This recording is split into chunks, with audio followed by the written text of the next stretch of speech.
So இதுதான் நண்பா நம்ம வந்து பொங்கலுக்காக கட்டுறதுக்காக வாங்கின நம்முடைய சேவல்.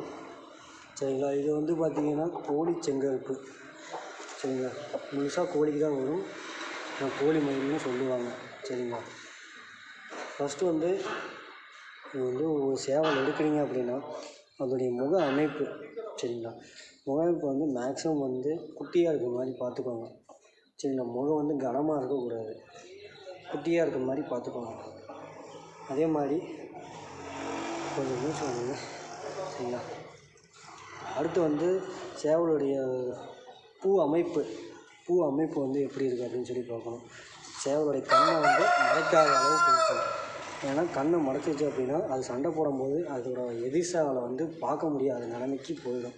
சரிங்களா, சேவலுக்கு வந்து 2 கண்ணோட பார்வையுமே வந்து கரெக்டாக இருந்தால் தான் எதிர் சேவலை நோக்கி கரெக்டாக போக முடியும், அதோடைய இலக்கை கரெக்டாக டார்கெட் பண்ண முடியும். ஒரு சைடு இப்படி மறைச்சி ஒரு சைடு தெரிஞ்சதுன்னா சேவல் வந்து ஒரு சைடாக தான் ஏறிட்டு போகும்.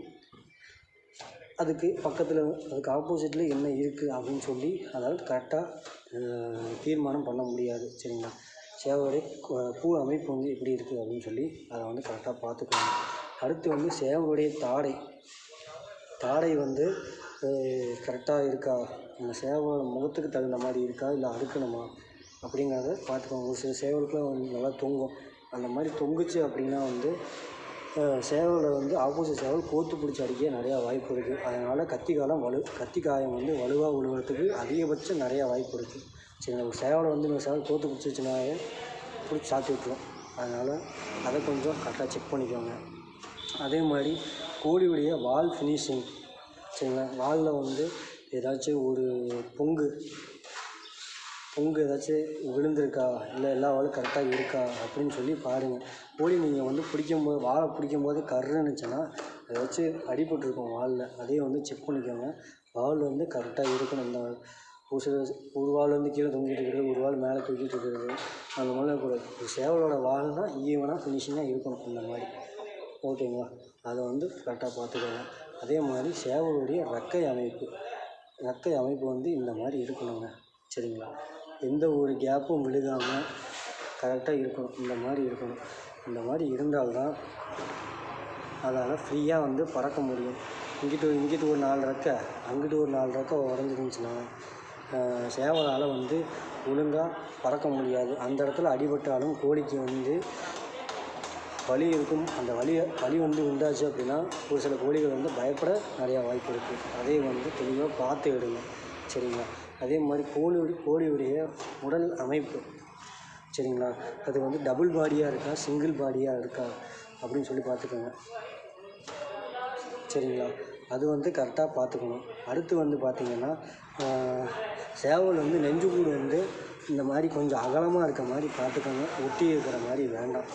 சரிங்களா, அகலமாக இருக்க மாதிரி பார்த்துக்கோங்க. ஒரு சில சேவல் வாங்கிட்டிங்கன்னா ஒன்றும் பிரச்சனை இல்லை, அது நம்ம ஜாக்கி பார்த்துக்குவாங்க. ஓகேங்களா, சேவலோட உடல் வந்து கொஞ்சம் இந்த மாதிரி அகலமாக ஒரு கை அளவுக்கு, கை பிடிக்கிறேன் பார்த்திங்களா, அந்த கை அளவுக்கு இருந்தால் நல்லாயிருக்கும். ஓகேங்களா, இதை வந்து பார்த்துக்கோங்க. அடுத்து வந்து இந்த மாதிரி சேவலை வந்து நீங்கள் இப்படி பிடிக்கும்போது வந்து சேவலுடைய நெஞ்சு எலும்பு வந்து கையில் முட்டக்கூடாது. அந்த மாதிரி இருந்துச்சுன்னா வந்து சேவலுக்கு வந்து ஒழுங்காக வந்து தீனி போட்டு மெயின்டைன் பண்ணல அப்படின்னு சொல்லி அர்த்தம். எல்லா சேவலுக்கும் முட்டாது. சேவலை வந்து ஒழுங்காக பராமரிக்காமல் விட்டுட்டாங்க அப்படின்னா இந்த இடத்துல வந்து சேவலுக்கு வந்து நெஞ்செலும்பு வந்து முட்டும். சரிங்களா, நல்ல மெயின்டைன் பண்ண சேவலாக இருந்தால் அந்த மாதிரி ஆகாது. அது லேசாக தான் அந்த ஃபீலிங் ஆகும். எல்லா சேவலுக்கும் வந்து இந்த இடத்துல நெஞ்செலும்பு இருக்கும். ஒரு சேவலுக்கு வந்து நல்லா மெயின்டைன் ஆகலை அப்படின்னா இந்த இடத்துல வந்து நல்லாவே உங்களுக்கு வந்து ஃபீலிங் தெரியும். சரிங்களா, நெஞ்செலும்பு வந்து நல்லா முட்டாமல் பார்த்துக்கோங்க.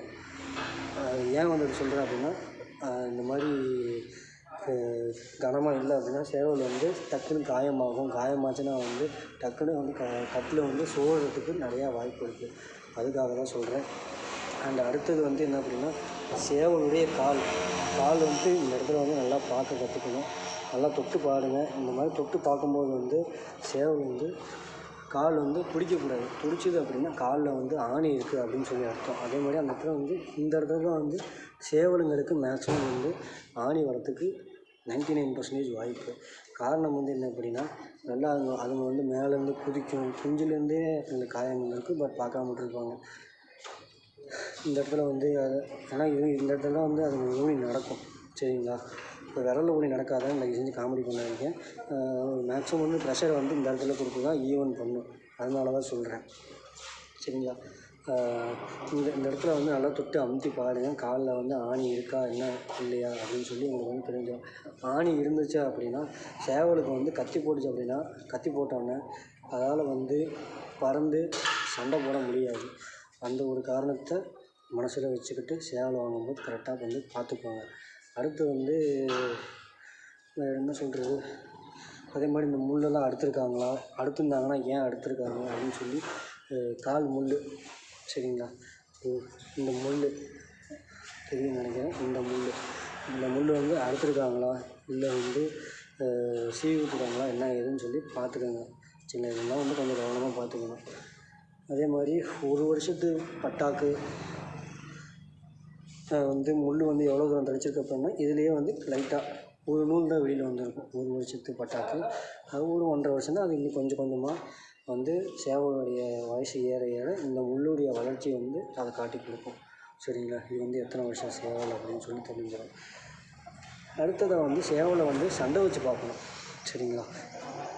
நீங்கள் எவ்வளோத்தையும் கவனிச்சுட்டு ஒரு சேவலை வந்து ஃபினிஷிங் மட்டும் கவனிச்சுட்டு நான் இப்போ சொல்கிறது எல்லாமே வந்து சேவலுடைய ஃபினிஷிங். அதே மாதிரி சேவலுடைய கால் நிறங்கள் சொல்லிடுறேன். கால் நிறங்கள் வந்து பார்த்திங்கன்னா இந்த மாதிரி தான் வருமானு சொல்லி கேட்காதீங்க. இது வந்து கருங்கால். சரிங்களா? சேவல் ஒவ்வொரு சேவலுக்குமே வந்து மஞ்சக்கால், அப்புறம் கருங்கால், ஈயக்கால், வெள்ளைக்கால், ப்ரௌன் நிறத்தில் கூட ஒரு சில சேவலுக்கு கால் இருக்கும். அதெல்லாம் யாரு கிடைக்கிறது இருந்தாலும் கொடுக்க மாட்டாங்க. அந்த மாதிரி கால் நினச்சி சாப்பிடணும். அதே மாதிரி ஈயக்கால், அப்புறம் வந்து சாணி பச்சை கால், அப்புறமா வந்து வேறு என்ன இதுக்குள்ளே தாங்க சேவல்களுக்கு வந்து கால் இருக்கும். அதே மாதிரி பொட்டுக்கால் இருக்கும். சரிங்களா? அதாவது பச்சை பொட்டு வெள்ளைக்கால் இருக்கும். இல்லைன்னா மஞ்சள் பொட்டு வெள்ளைக்கால் இருக்கும்.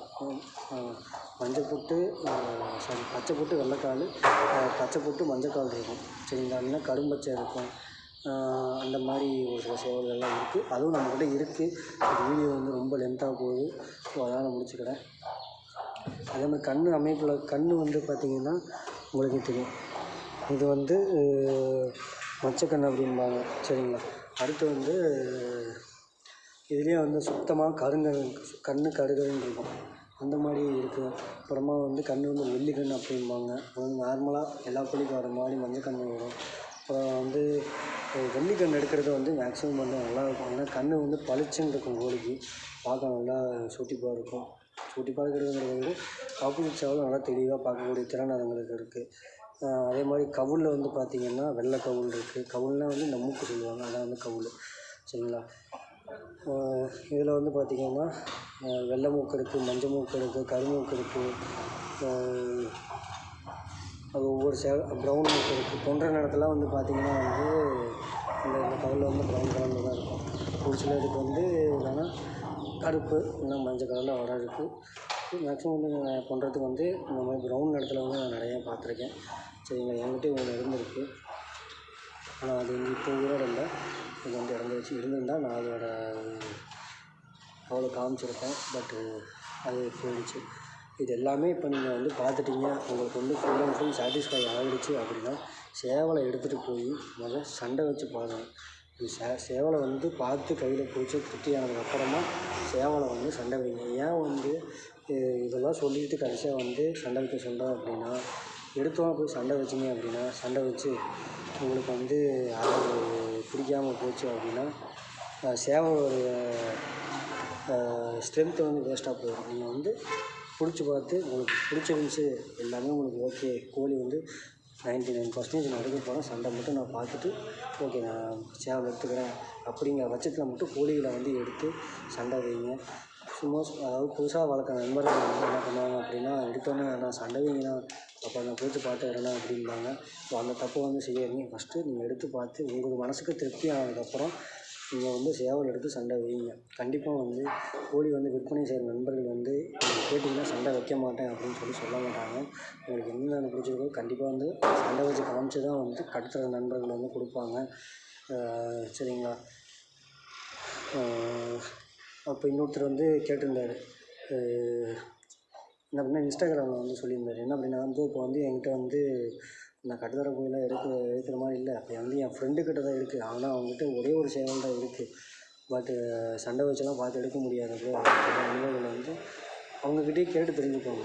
சரிங்களா ப்ரோ? இது வந்து சண்டை எப்படி இருக்கும், என்ன ரேஞ்சு, எப்படி பறக்கும், எந்த மட்டத்தில் வரைக்கும் பறக்கும் அப்படிங்கிற எல்லா விஷயத்தையும் கேட்டிங்கன்னா கண்டிப்பாக அவங்க வந்து சொல்லிடுவாங்க. மேக்ஸிமம் வந்து ஏமாத்துகிற நண்பர்கள் வந்து குறைஞ்சிட்டாங்க. ஆனால் இந்த ஃபீல்டை பொறுத்த வரைக்கும் சேவலை வந்து கூட புதுசாக அந்த நண்பர்கள் வந்து ஒருத்தர் கூட்டிகிட்டு போய் பார்த்து எடுக்கிறது வந்து ரொம்பவே நல்லது. காரணம் வந்து என்ன அப்படின்னா அவங்களுக்கு வந்து உங்களை விட கொஞ்சம் சேவலை வந்து நல்லா பார்க்க தெரிஞ்சவங்க கூட்டிகிட்டு போங்க.